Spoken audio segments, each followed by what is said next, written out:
चालेल, वरचे दोन वचन आपण बघूयात बघा.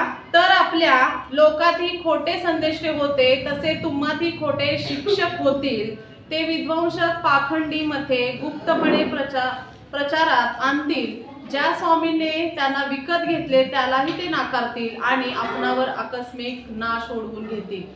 वचन आपल्याला सांगत आहे खोटे संदेष्टे आणि पापी जीवनक्रम. अनेक ठिकाणी आपण बघत आहे की देवाच्या नावाखाली अनेक गोष्टी, अनेक पाप करणारी लोक आपल्याला माहिती आहेत. आज देखील आपण म्हणत आहे की देवाने हे सांगितलं, ते संदेश असतो वेगळा, सांगत असतात वेगळं, काहीतरी टाउंट मारणं किंवा एखाद्या व्यक्तीला टार्गेट करणं हे देवानं कुठेही या बायबलमध्ये सांगितलेलं नाही. पण देव म्हणत आहे की माझ्या नावाखाली तुम्हाला अनेक खोटे संदेष्टे काय करणार आहेत, येतील आणि ते तुम्हाला शिक्षण देतील. पण त्याच्याकडे कशा पद्धतीने तुम्ही लक्ष द्यायचंय. बायबल सगळ्यांना वाचायला येतंय, बायबल मधली भाषा आपल्याला समजते.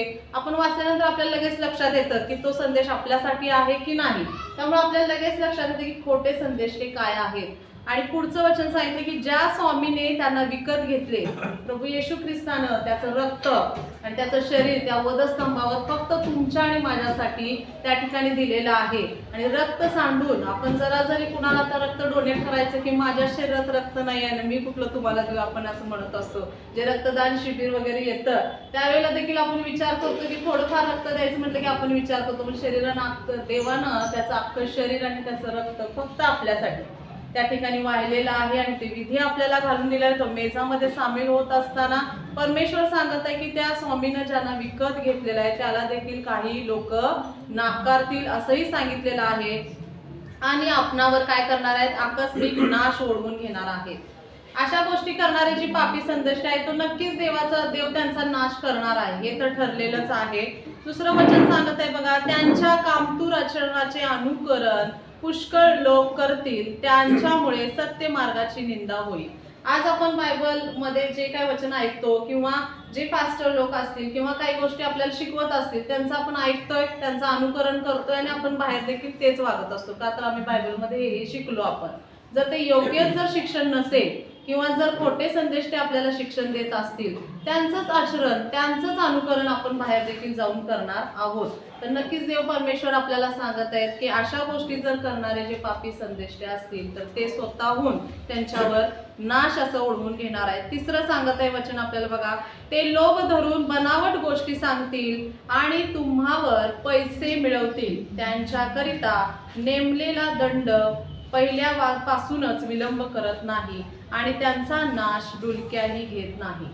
जे लोभ धरून, आज कुठेही बायबलमध्ये आपल्याला परफेक्ट असं सांगितले की तुम्हाला एवढेच पैसे तुम्हाला दानअर्पणामध्ये टाकायचे आहेत. कुठं आकडा दिलेला आहे का तसा?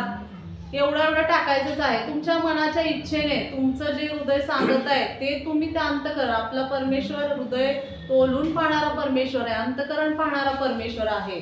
तो असं म्हणत नाही की इतकंच टाका तितकेच टाका. पण जे लोभी संदेष्टे आहेत, जे म्हणत आहेत की एवढं द्यावंच लागतं, तेवढं द्यावंच लागतं आणि तरच तुम्हाला प्रभू येशू ख्रिस्त हा तुमच्यावर संतुष्ट होणार आहे. आज देखील आपण जर शाळेतलं एखादं उदाहरण घेतलं, जी शाळेची जी फी असते ती म्हणजे 1000 रुपये आहे, ती भरली तरच तुम्हाला परीक्षेला बसायला मिळतं. असं परफेक्ट एक त्यांचं टार्गेट असतं. असं कुठे आपल्या चर्चमध्ये असं लिहिलेलं आहे का? इथं बायबलमध्ये कुठे लिहिलेलं आहे का एवढंच तुम्ही पैसे द्यायला पाहिजेत आणि तेवढंच करायला पाहिजे? म्हणूनच वचन सांगत आहे की ते लोभ धरून बनावट गोष्टी, लोभ आहे, मोह आहे, माया आहे, तिथं उगाच आपल्याला त्यांच्या मागे जावं लागतं की एवढं द्यावंच लागतंय. होय होय का, तसंच आहे का, हे चर्चमध्ये म्हणजे बायबलमध्ये लिहिलेलंच आहे काय? आपल्याला सगळं समजतंय तरी देखील आपण काही खोट्या संदेश त्यांच्या काय करत असतो, मागे जाण्याचा देखील प्रयत्न करत असतो. आणि पुढे सांगत आहे वचन की त्यांच्याकरिता नेमलेला दंड पहिल्यापासूनच विलंब करत नाही. तर नक्कीच परमेश्वर त्यांना दंड करणार आहे, त्यांच्यावरती ते पाप करून घेणारच आहेत आणि त्यांचा नाश डुलक्या घेत नाही. आणि मेन वचन आपलं सांगत आहे, कारण ज्या देवदूतांनी पाप केले त्यांची देवाने गय केली नाही. जर असे खोटे संदेष्टे जर असं गोष्टी करत असतील, परमेश्वरानं देवदूतांना सोडलेलं नाहीये, जर आपल्याला देखील तो का सोडणार नाही? अशा गोष्टी जर आपण देवाच्या नावाखाली जर करत असू, कुठे इथे नाही कुठे तर आणि दुसरीकडे करत असू, तर नक्कीच आपल्यावर आपण काय करणार आहे, पाप ओढवून घेणार आहे. आणि त्याची गय तो करणारच नाही, एकदा दोनदा सोडेल, पण दुसऱ्या तिसऱ्या वेळेला तो नक्कीच आपल्यावरती कोणता तरी गोष्टी आपल्यावरती त्या होणार आहेत आणि ते पाप आपण घेणार आहोत.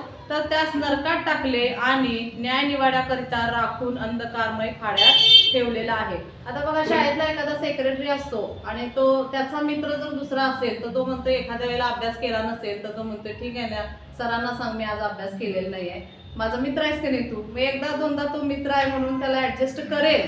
तसं देव देखील आपल्याला काही वेळेला आपल्या देवाच्या, आपल्या पित्याच्या जवळ आपल्या काही गोष्टी काही वेळेला तो निदर्शनास आणणार नाही. आपली बाजूने, आपल्या साईडने तो घेईल, आपली साईड घेईल, पण एकदा दोनदा घेईल. तिसऱ्या वेळेला आपल्याला खरंच नरकात आणि अंधकारमय खाड्यामध्ये टाकणार आहे. त्यामुळे जे काही आपले पाप असतील ते परमेश्वराला आपण नक्कीच निक्षून सांगायचंय की परमेश्वर आहे, माझ्याकडून झालेला आहे आणि इथून पुढे ते होणार नाही. या गोष्टीही आपल्याला करायच्या आहेत आणि खोटे संदेश जे आहेत त्यांच्यापासूनही आपला बचाव देखील करायचा आहे. हे देखील देवानं आज आपल्याला या ठिकाणी सांगण्याचा प्रयत्न केलेला आहे. तेव्हा करू देव दोन्ही तिन्ही वचनं आज तुम्हा आणि आम्हासाठी आशीर्वादाचे आणि आशीर्वादाचे करू.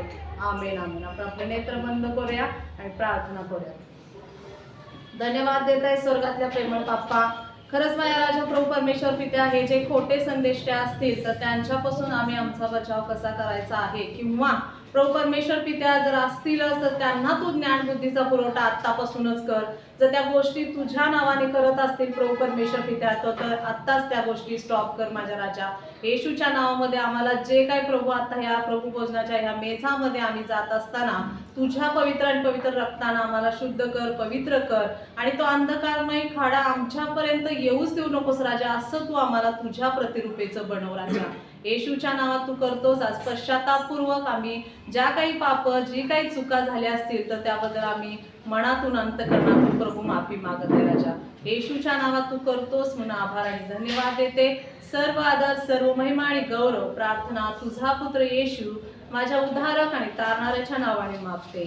आमेन आमेन. ज्यांनी पश्चाताप केलेला आहे ते आपल्या जागेवरती उभे राहतो. ज्या रात्री प्रभू येशू घरून दिला गेला त्या रात्री भाकर घेऊन त्यांनी मोठ्याने म्हटले, हे माझे शरीर तुम्हासाठी दिले जात आहे, माझ्या स्मरणात